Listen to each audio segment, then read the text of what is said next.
Would you like to hear what an utter plonker I am? When I got booked for this job today, the start time was 4:45, finishing at 6. After I accepted the booking, I then got contacted and asked could I make it at 12:30 instead. And I said yes. Then the booking form was sent through to me a few days later, and this is where I messed up. As had happened with the previous two communications, I received emails when I wasn't available, and then I got follow-up phone calls because I hadn't replied as quickly as they'd hoped I would. Totally understandable that they've got a lot of people to deal with, a lot of jobs to deal with. But when they sent the booking form through, I was having lunch with my mum. We were out the house. And as we were driving home, I missed the phone call that was following up. When I got in, I very quickly got on with dealing with the booking form so they didn't have to ring me again.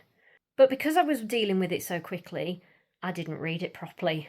I think I fixated on where exactly I had to go for this job and didn't pick up on the fact that the timings in the contract were the original 4:45 timing.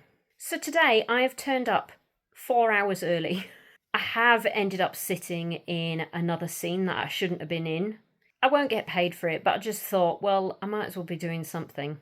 So I could have gone to Wings this morning, I could have had a few hours to rest at home, and then I could have gone to the job.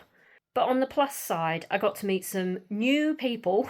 The commercial that they were filming was for a particular organisation, and employees of that organisation had been invited to be extras as well. It was really interesting to speak to people whose day jobs were completely different to why I was there. And also, the local Audi had a charging point for my car that was super cheap. When we had a break in filming, I had enough time to drive it down to this Audi, plug it in. I was able to leave it there for 4 hours, which meant I would have finished the job and been able to walk back to it with plenty of time. Even when we ran over late, I still had enough time to get back to the car. And it turns out it had almost finished charging when I got back. So, absolute plonker for not paying attention. That is a lesson well learned. I'm never going to do that again.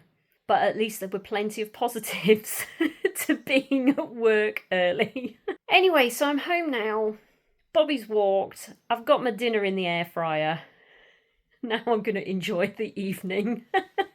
I hope you've all had a good day and not been as much of a plonker as I have. See you all later.